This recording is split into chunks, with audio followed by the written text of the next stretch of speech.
one of the things that unifies all of us around the country is that we are, around the country, is that we believe in our democracy.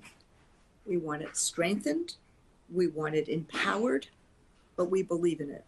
And frankly, on this day, the same day as the president is giving himself a birthday party, spending a lot of money on it, that money could be used for schools. Leah, I didn't get to do an appropriate introduction of you. I love these, must be all these teachers who know exactly what we just went through when we said, oh my God, we don't have the internet. But this great young leader, and sorry, Leah, I am older, so I get to call you this young, indefatigable, indomitable person. You've always been an activist, but what you did post the 16 election was you actually started helping people become activists and do something that I know my wife says all the time. Everybody can't do everything, but we can all do something. And you started Indivisible with your husband and have actually figured out how we can create a big tent that's about humanity. It's not about fascist theatrics in DC. It is about the power of the people everywhere in this country coming together collectively across our differences to form that big tent and to say, we might not agree on everything, but we are going to collectively stand together. We are going to collectively stand for each other, and our values, our American values, our power, our consent is where power comes from.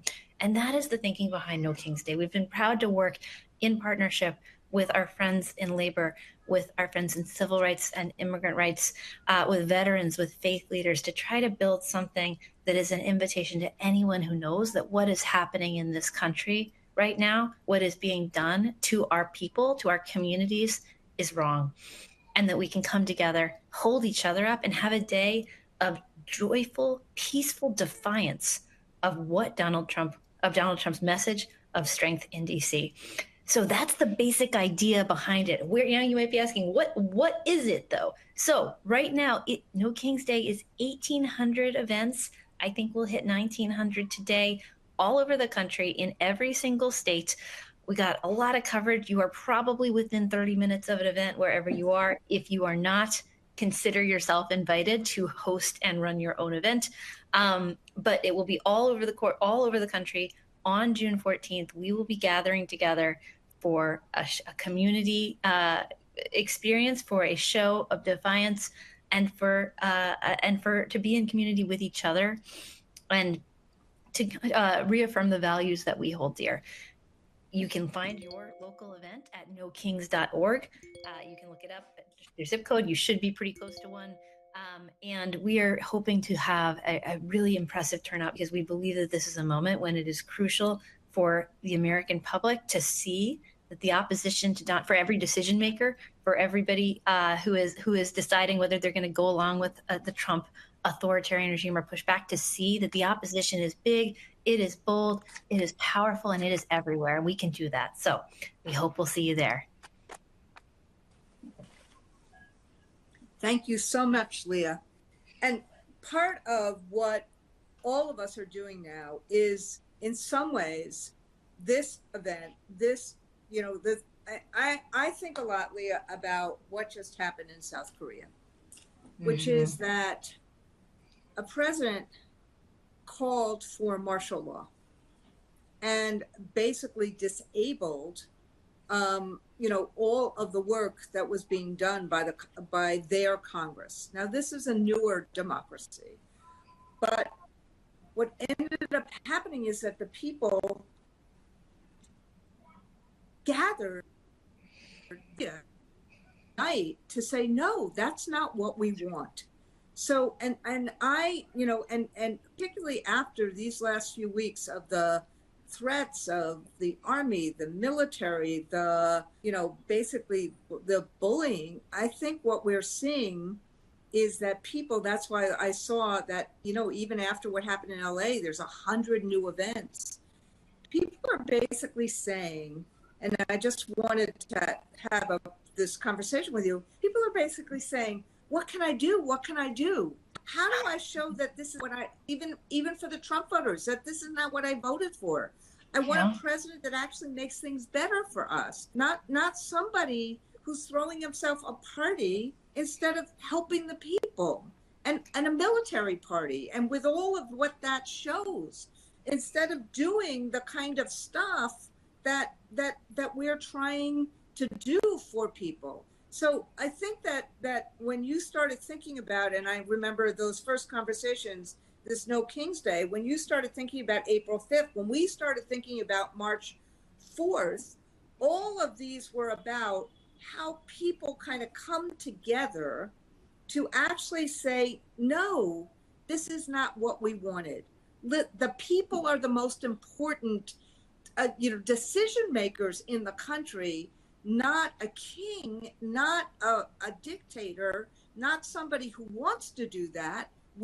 And so talk a little bit about how you thought about, and how Indivisible has thought about these kind of events as a way of shaping and showing nonviolent peaceful protest as a way of pushing back.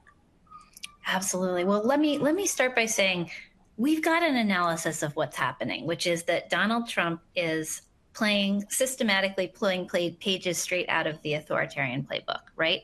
You come in, you push your own powers to the max to test for how much you can get away with, and you start kind of cracking down on any alternate source of power in society who might push back. That is folks like organized labor. That is media institutions. That is corporations. Really, any place where that is state governments. Any place where somebody might be able to oppose you. He's pushing those folks into what we call obeying in advance, right? Into going quiet, into doing what he wants. He's actively trying to hurt and disable their ability to push back at all. In a moment like this, where there is an active effort by the president and his regime to chill dissent, to create costs for anybody who speaks out, it is absolutely crucial that you have collective action, right? Because fundamentally what they are trying to do is they're trying to create a sense of inevitability. They're trying to make everyone think, oh, Donald Trump is going to be here forever. The MAGA regime is in charge for the future.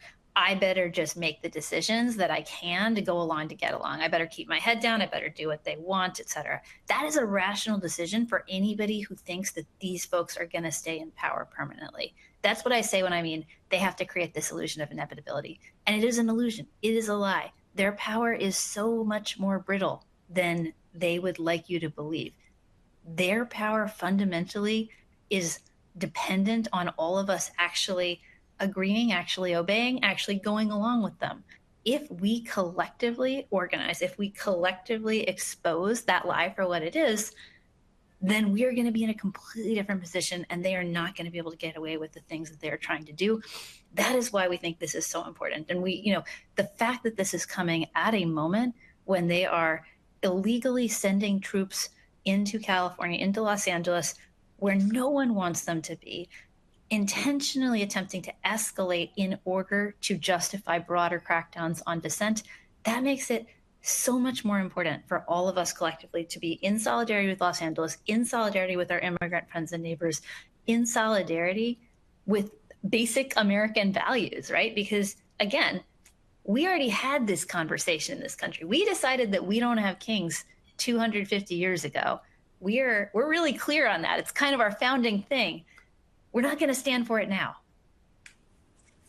Thank you so much. And I know we're going to come back to you at the end, where we're going to talk about the 1800 events and how you can mobilize. But I hear, rumor has it, that we have Reverend Sharpton on the phone right now.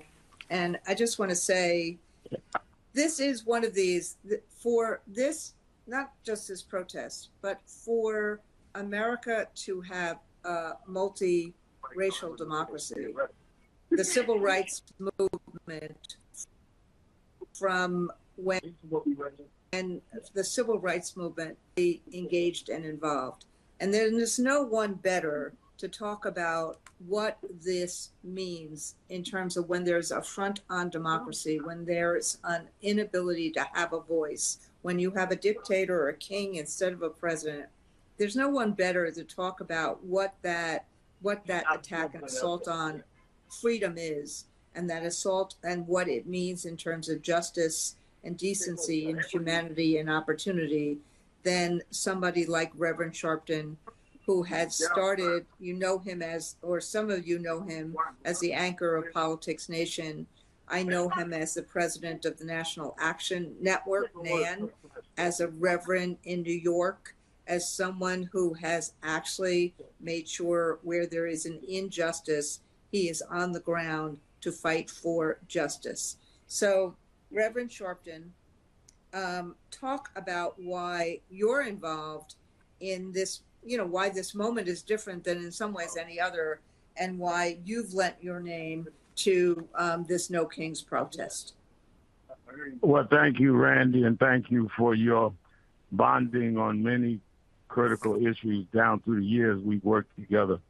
But I think there's never been a more critical time than now, because we are looking at an abrasive person who is unashamedly saying that he is going to break down every democratic principle. And I think that what we saw and are beginning to see in LA and around the country is an example of that. And as we come out all over the country in different locations, it is important that we come from different races, different gender, different sexual orientation, and in some cases, different political beliefs, because the threat to democracy is a threat to all of us. We can go and vote for different candidates or different propositions later. They're moving to where our votes won't even matter, and where people are minimized and in many ways marginalized as human beings. What they're trying to do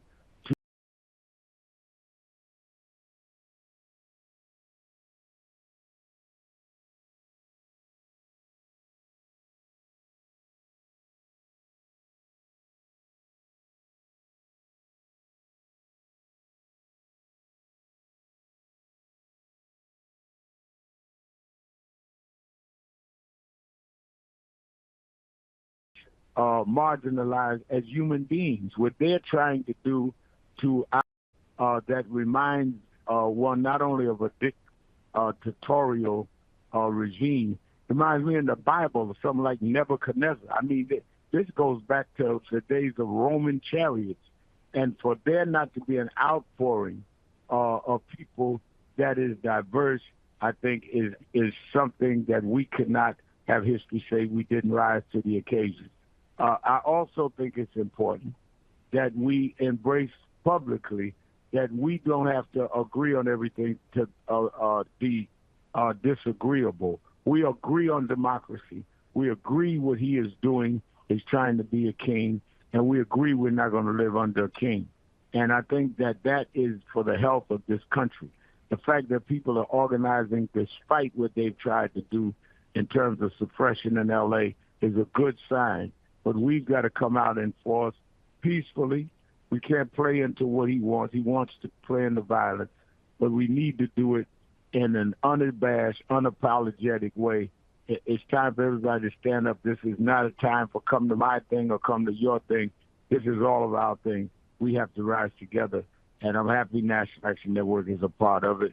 And we'll be out all over the country.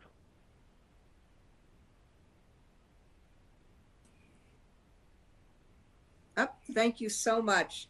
I know you have to run, so I'm just gonna say thank you.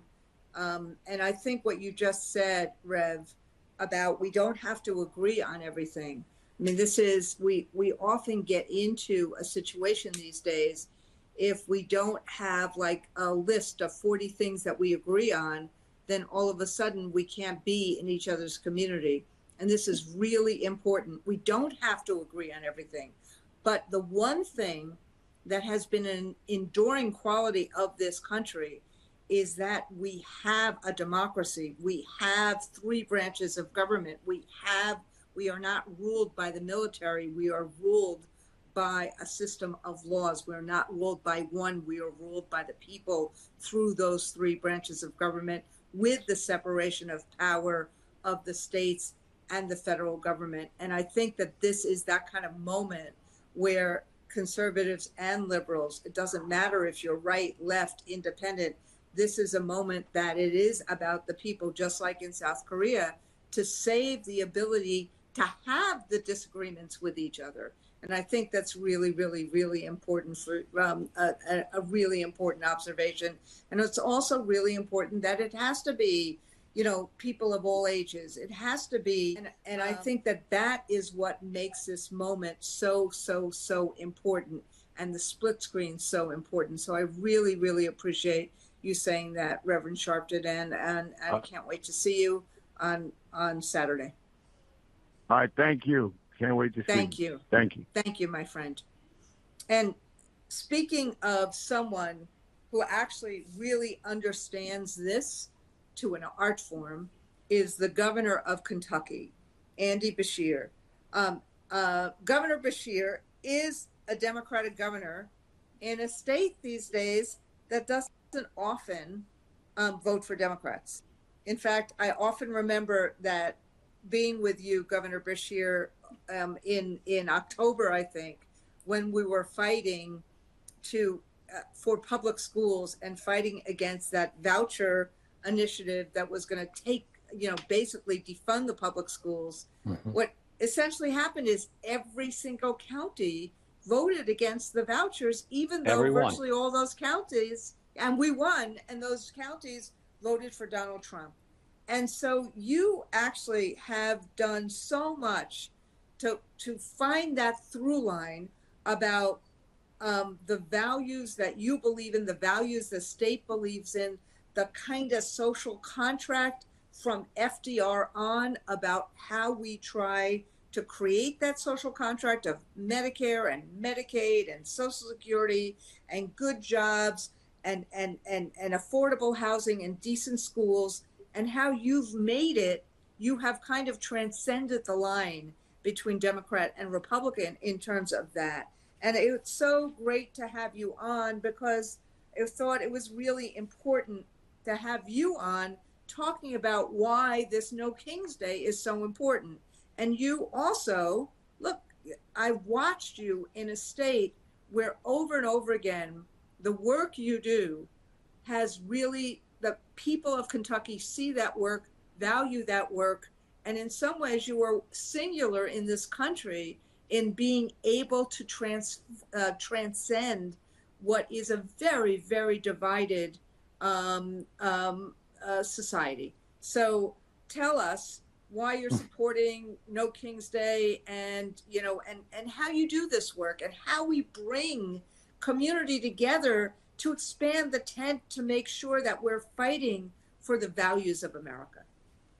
Well, Randy, thank you for inviting me tonight. I'm here first because of you and your leadership and my respect for all of our public school educators.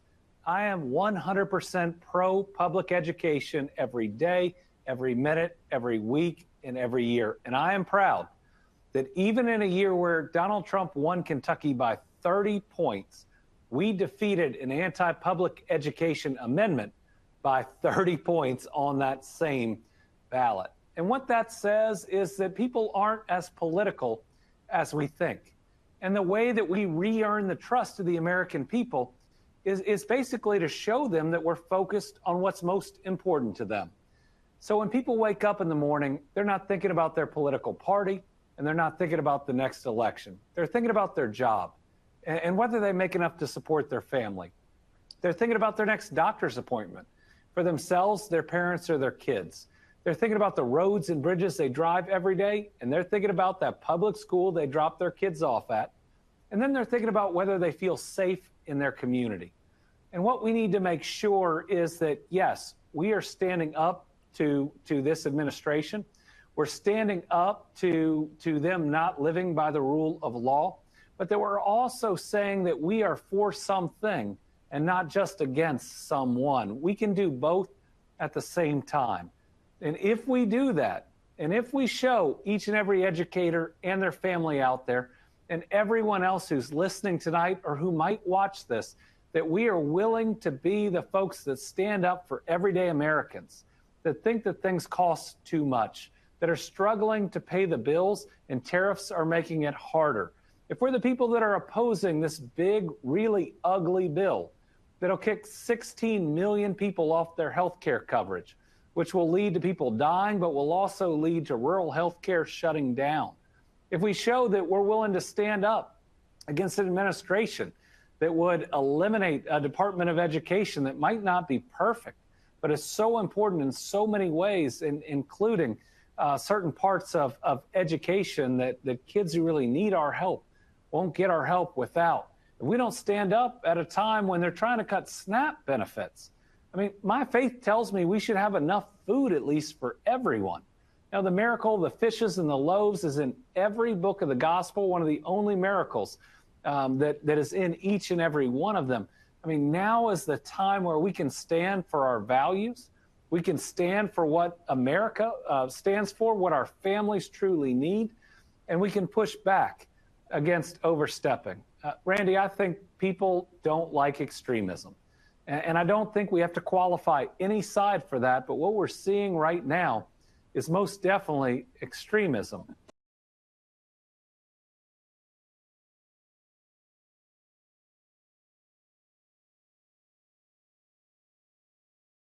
We ought to be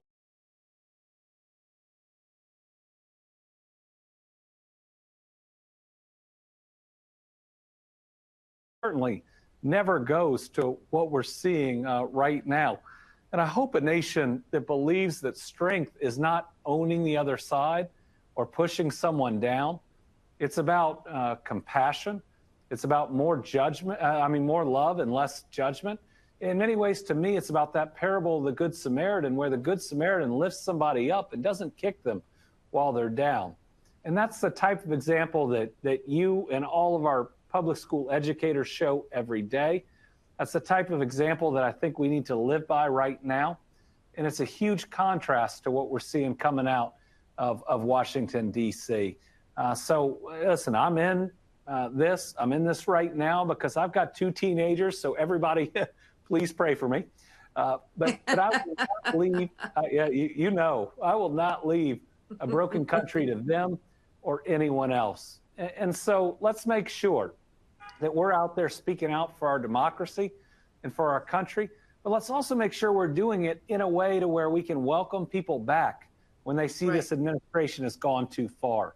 When a family that thought that Donald Trump would help them with their bills at the end of the month, but now see tariffs making things more expensive, and hear him saying that their kids have too many toys, let's make sure we're not judging them. We're saying, okay, we might not have been saying the right things or doing the right things, but we care about you. And we're ready to work together to make this a better country for you and everybody else. And in many ways, we talk about process a lot. Let's stop talking about right or left, and let's move forward for every single American. We can do things that lift everybody up, that push nobody down, that ultimately just make opportunity possible for everyone. And Randy, I think you and all of our public school educators do that every day. I just want to say, Governor Beshear, look, with everything that's gone on, with all the climate issues and all of the weather issues that have gone on in Kentucky, and all of the things, all of the, just the challenges, I've always find it, you bring hope every day. And I think the way in which you frame things, and I'm saying this for the audience who's listening, school teachers and others, that there is a promise of America. There is an opportunity in America. That is what America was built on. Innovation and creativity, not fear and anger and anxiety, but what is that better path? What can we do if we have freedom, if we have fairness, if we have some sense of security? What can we do to actually lift everybody up? That's what the expansion of Medicaid was about. That is what public education is about. And I just find the way in which you frame it, people listen to you because you're framing it out of opportunity and aspiration, and you have a track record to do that. And I just really wanted to say back at you, my friend, because it's just really remarkable what the leadership you've had in the country and in Kentucky. That's really kind. I take inspiration from the people of Kentucky and the people of America. You know, when we push the politics aside, our people are so good. And we've been hit by natural disaster after natural disaster, I mean, over and over, and the likes of which we've never seen before. I've stood next to hundreds of people that are lucky to be alive, but they're looking at what their house was, their house or their business, and it's just rubble. And they're saying, where do I start? And 10 other people walk up and say, start with us. I mean, that's who we are. And sometimes the noise can crowd that out or can lead us to this direction or that.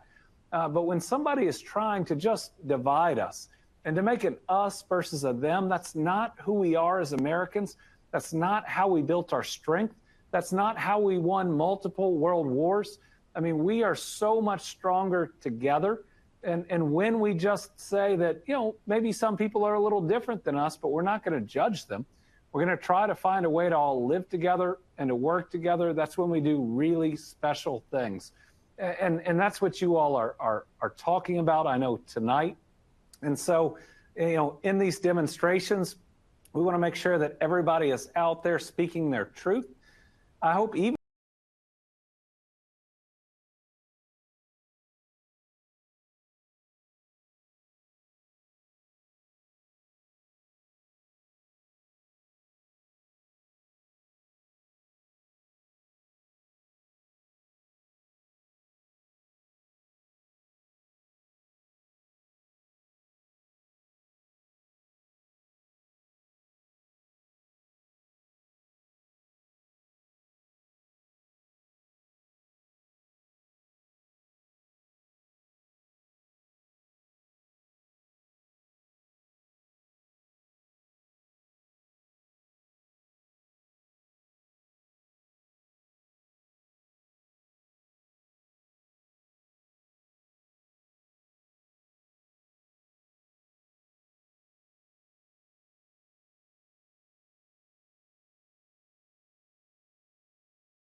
to start answering.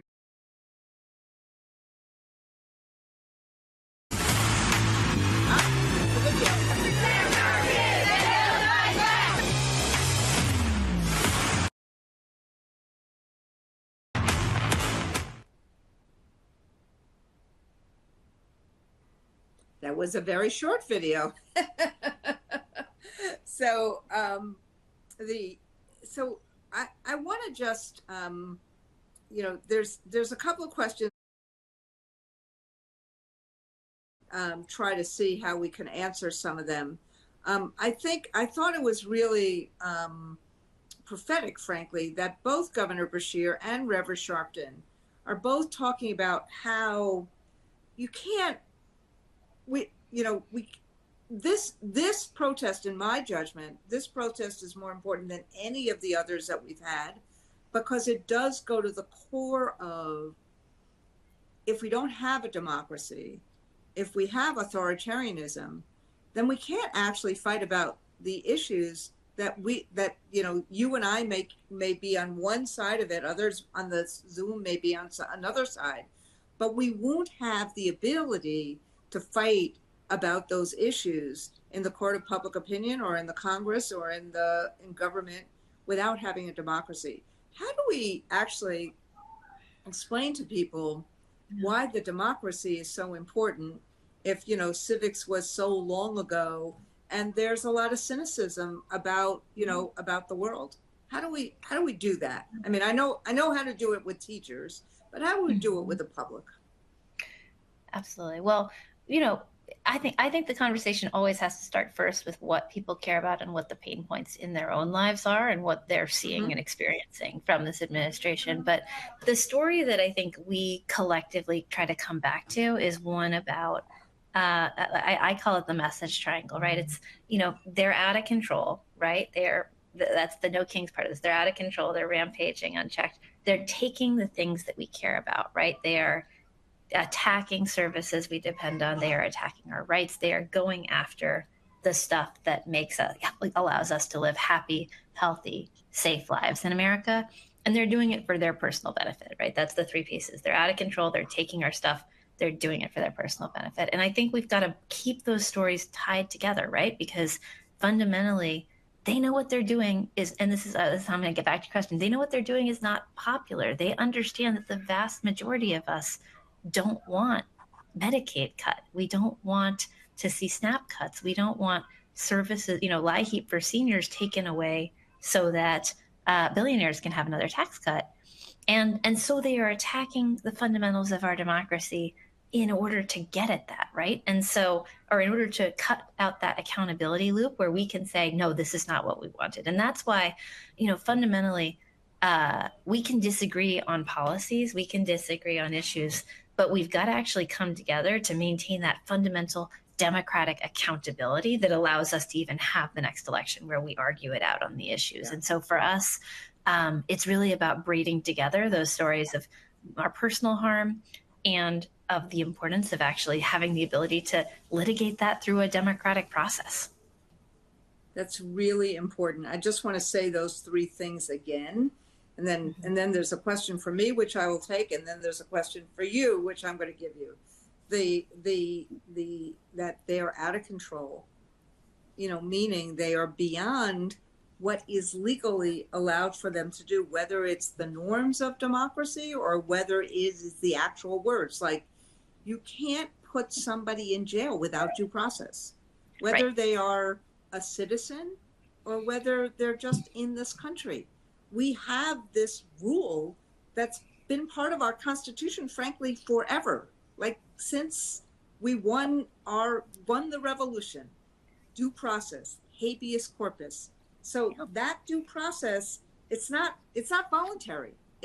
You can't do it. That's part of what a democracy is. That's part of what humanity is. And so when you don't do that, or when you put the military in, when the military under basically our law is for dealing with outside events, not against the citizens of the United States of America. That's what I think you mean when you're talking about out of control. Did I get that right? Exactly. Yeah. And it's so you're hitting it. It's the foundations of our history. You can read through the Declaration of Independence. You can read through the list of problems that they are talking about there. And you see the echoes here, right? Like, we are a country in which you cannot disappear people off the streets and send them to a foreign prison because you do not like their political views without any proof of what they've done. We are a country where you cannot send the military out as your personal army to enforce your political positions. These are fundamental things. Fundamental human. Oh dear. It looks like we've lost Randy. I'm just gonna keep going because I could speak about this point for a while. And I was just gonna add, and initially decided not to. I know there are some history teachers on this call, right? Habeas corpus goes back. It goes back to the Magna Carta. There are like 12th century English nobles that rebel when you say, I can just take people off the streets and disappear them without any due process, right? This is really fundamental stuff. We don't have to agree on what is the perfect set of policies that we all collectively are going to advance. We do ultimately need to build the kind of policies and build the kind of vision and democracy that works for all of us, but we don't have to agree on everything right now to collectively say, we want a democracy that works. We want a government that's accountable to us. We want an end to the rampant corruption, and to a government that is by billionaires, for billionaires. And we can collectively come together to say that in community, in our power, with each other everywhere in this country. I think one of the most powerful things that we've seen since Hands Off, since Hands Off, which was our first kind of big coalition effort at mobilization in the New No Kings effort, we're seeing so much pickup and so much energy in really red areas of the country.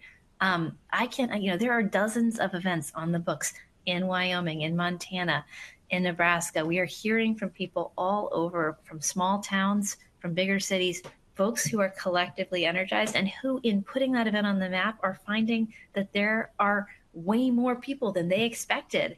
And maybe even some people who they really wouldn't have expected actually feel this way, actually see this, want to show up. Randy, I've just been filibustering a little bit. No, that was fantastic. I don't know, there's something today where we have two Zooms going on at the same time. My wife is actually doing a big class on Gandhi right now, and I'm here doing this Zoom, and we are but there's something wrong with Wi-Fi up in our neighborhood right now. So my apologies to everybody, but thank you. Thank you for vamping for me. I really appreciate it. As a fellow movement couple who are sometimes on the same call at the same time, I fully feel the pain of the Wi-Fi cannot support us both. Like the Ethernet, we couldn't, like, all of a sudden the Wi-Fi wasn't working. It's like, But the other thing, like, so out of control. I mean, I kind of want, because people don't know these words about authoritarianism, and I'm glad that this chart is up there right now, because we expect, frankly, in America, we expect that we'll be able to work all this stuff out. Like, we don't think that this is going to change. We've had a democracy, warts and all, for 250 years. We don't expect this. So the issue about talking about authoritarianism is really important. So I just want to, though, get to, because I think the way in which you framed it about out of control, taking our stuff and doing it for personal use, I mean, those things are features of a dictator. They're features of a king. But when we say taking our stuff, like breaking it and taking our stuff, I think all of us could probably agree that the federal government could be more efficient, that bureaucracy could be more efficient. But when they all of a sudden take all of our data and use it with AI, or when they just basically get rid of the weather people in the federal government, so you don't have an early warning system for a climate emergency like Governor Beshear was talking about, or when you basically try to cut all the funds for research that Harvard is doing, or all these research institutions are doing, or when you just basically cut Medicaid, or basically say that somebody is dead, and when they're quite alive, but they now have to work, weeks and weeks to get through the bureaucracy to get back on Social Security. Is that what we mean when we're talking about taking our stuff? Yes, that is. And also we want to construct the kinds of frames that let people fill in what's most meaningful to them, right? When we did Hands Off as a protest in April, part of the idea was hands off our democracy, hands off our services, hands off our rights, what is speaking to you, you bring that into the protest. And so this is an opportunity for each of us to say, this is what democracy means to me. This is the way in which I am personally under attack. I see there's a great graphic of all of the things that are under attack up there. And we couldn't even, we can't even cover it all on this call, right? We're not necessarily all going to show up for the same reason. That's okay too. Like, we actually want to hold each other together. We want to create the big container that lets each of us express how we are feeling, but with some real diversity of why and how, and how we're coming together. And so that was the idea behind Hands Off. That was the idea behind No Kings. It is a rallying cry that we can all agree with, even if that's not necessarily the same. We're not necessarily showing up for exactly the same reason. Yeah, it's it's a big tent. Because the through line with all of it, and I want to get to the corruption piece for a second, but the through line with all of it is that if we don't have a democracy, we're not going to be able to fight for economic rights. If we don't have a democracy, we're not going to be able to fight for the things that we think that any of us, even if we disagree, think are important, because it's going to be whoever the king is, their point of view, and they will enforce it through fear, instead of, having a conversation or, having a decision making through the Congress and the president basically litigated through the rule of law through the courts. And I think that becomes really important. It sounds so teacher-y of me, but it's really important for people to see when we say fighting for democracy, we're fighting for your rights to actually have a fight about this, to have a discussion about this, to have something that the government should be doing for you.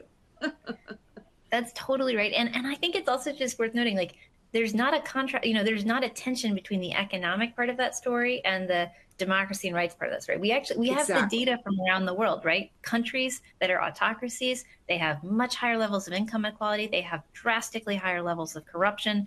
They have lower investment in public services. The kinds of things that that work for us right now in the United States are the kinds of things that autocrats attack, right? They implement an austerity agenda. They go after what we depend on.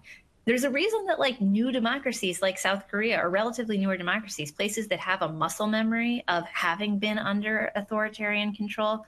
Those are the places where everybody will go out into the streets and get out there right when they need to, because they know, they remember, right? They've got a living generation that remembers what it was like and is really clear that we're not going back. And so in some ways, the fact that we have this rich history of democracy in this country, it's both the strength that we draw on, but it can also insulate us to the actual real risks that we are running right now and the need to organize like our future depends on it. Exactly. And that gets to, and then I want to get to the safety. We've gotten a lot of calls, a lot of questions about important tips about safety and, making sure you have water and things like that. So I'm going to get to that in 1 second as we do our as we start closing up here. But I think the point about corruption is we haven't talked a lot about today or other times, which is, presidents have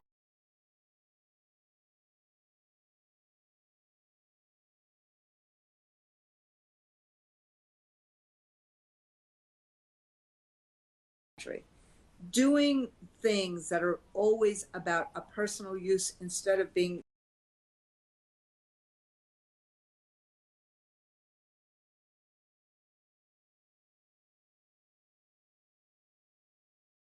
good and the social good. That's always that's about corruption as opposed to about accountability. A president is elected to do things for the people, not to enrich. We haven't had her herself, but not to enrich himself. And I think that there's been a lot of concern now that the presidency seems these days to be about enriching Mr. Trump and his family. I think that's absolutely right. And, the military or the birthday parade is an example of this. This is $45 million to $100 million that is going to be spent on Donald Trump's personal desire for glorification. That is taxpayer money that is coming at the same time that they are telling us that they need to cut Medicaid and cut SNAP in order to, quote unquote, balance the budget. They're not going to balance the budget. They're going to blow a giant hole in the budget in order to deliver tax cuts for billionaires. But there's just this complete merging of the personal fortunes of Donald Trump and his family and the personal interests of Donald Trump and his family and the federal government. And we're seeing it across the board. And, I think what we know about how do we communicate about that is we got to connect that really directly to the lived experiences and to the felt experiences of folks around the country so that they understand, it's corrupt and it's actually having a direct impact on me, right? It is money taken away from Medicaid is going to Donald Trump's family. Exactly. So what I'd like you to do, Kelly, is put that chart back up on how you beat authoritarianism as we do the final questions. And then I know we're going to do a mobilization chart. I just think that it's important for people to see that the work by asking, because I know there's been now a few people who have asked, what are your thoughts? So these are the 3 safety questions, and I'm going to give them to you and I'm going to give them to me as people read this. What are your thoughts on Mr. Trump threatening all of those who are protesting on June 14th? What are some important tips for showing up at rallies to stay safe And then there's another question about, safety, like drinking water, looking around, the kind of tips that you and I probably know in our heart and head, but it's good for us to say. But let me take that first question first about the threats. Look, Donald Trump is a bully. And this is, and a lot of times what bullies do and what authoritarians do is they create fear, because they are hopeful that in the language that they use, they want in the language that they use to basically bully you into submission, into basically being silent, to being fearful or being apathetic, to say, oh, it's not worth it, or they're all in the same boat, or be fearful that something will happen to you or to your friends if you go out and if you protest. This is what authoritarians do. And so, but what we have seen, frankly, in the first 100+ days is that the people united will not be defeated. And we've seen that these protests, whether they've been about in front of Social Security offices, whether they've been about Medicaid, whether they've been about schooling, whether they were about hands off, what is happening is that people are paying attention, and the White House is paying attention.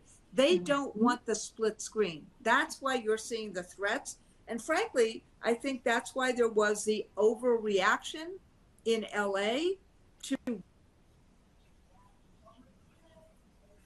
what was a peaceful protest screen of Donald Trump and his military party, with how many people might be in Washington. Take his number. Say it is 200,000, which is his number. What happens if there's 2 million people in 1,800 events across the country versus 200,000 people who are invited? A message to America. And that's why he's threatening. Care of ourselves, and we have to be safe. And so, Leah, what are some of the tips that you would give? Well, absolutely. Well, so first of all, I would say that if you are interested in this, we're running a series of different safety, know your rights trainings, and we're doing a mass call on Thursday night as well to just kind of go over like some of the basics on all of this. So plenty of opportunities to go in more depth than we're going to be able to do on this call. But fundamentally, what we are urging everyone to do, what we're asking all of our hosts who are running events to do, is really, get trained in advance around de-escalation, around safety, around how to and what to do in various scenarios. Just to make sure that we've got really, strong hosts on the scene who are who prepared in advance for anything that might happen. Fundamentally, what we've seen overwhelmingly over the last 6 months has been massive numbers of peaceful protests led by folks all over the country, numbers that dwarf even 2017, right? So yeah. we are following in a history of many peaceful, community-oriented, family-oriented protests that we're collectively coming together around.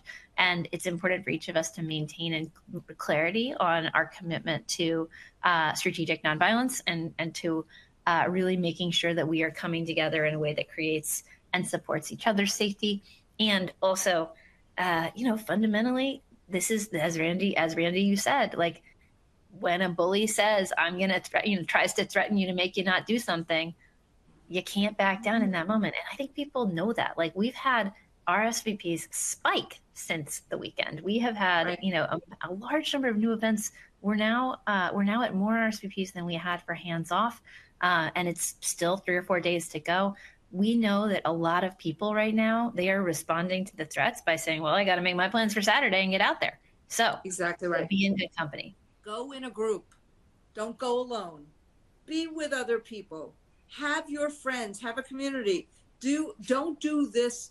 Don't do Saturday by yourself. But if you do, have people around you who are marching with you. Or we the people standing up for each other, for our democracy, for our public schools, for our dignity, for ourselves, for a better life, for a decency, a fairness. That's what we're doing this week.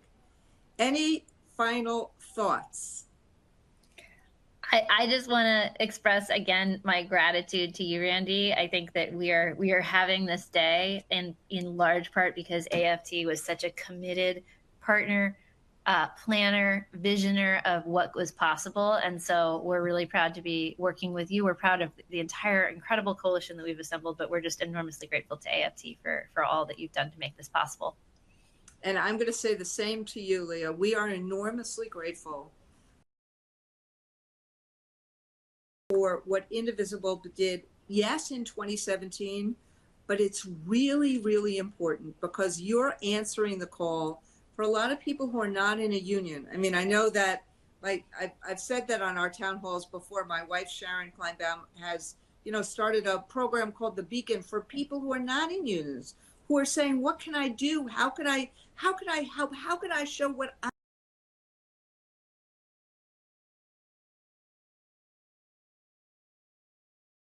of giving people a home to say, this is how we can be together as community, to say, no, we don't want kings. No, we want fairness. No, we want to have a country that befits the American dream. No, we want to have a real democracy. No, we know that we have to deal with the pain points and we have to deal with what people really feel, but Indivisible can be your home. And so I really, really, really honor, am grateful, admire what you and Ezra and so many others have done, because you've given people a home to say, we got to do better.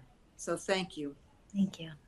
We're going to do a follow-up email with all of the leaders, but on our website, the AFT website, you can find all 1,800 plus events are there.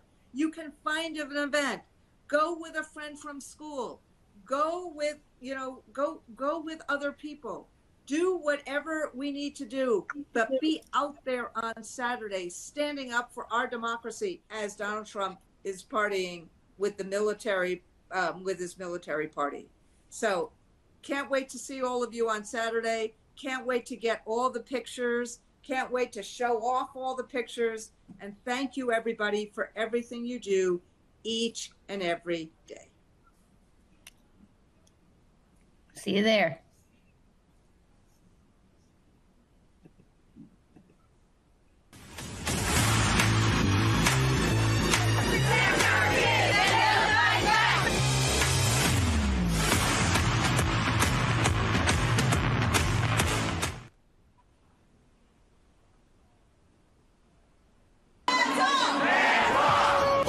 On the goal, I'm turning the tide. You ready at all times? Let's go. We have members in at least 34 states in these hands-off rallies all across the country. The cuts that they've tried to make will actually hurt every student in America. 26 million kids live in poverty. Will lose the support they get through Title I, free lunch, free breakfast, smaller class sizes, help with reading and math, mental health support. 16% of our funding comes from federal funds. So imagine a less well-funded Philadelphia school district. Hands off our health care. He pushes a plan for Medicaid funding, shifting the burden to the states of origin, forcing us to either cut coverage, kick people off, or slash vital services. Hands off! They're fed up with the corruption and chaos of the Musk-Trump administration. Democracy look like. This is what democracy looks like. Today is not the end, but the beginning. So please stay informed, stay involved, and don't postpone. If we stand together, we're not going to get run over, and we're going to get this done. Fight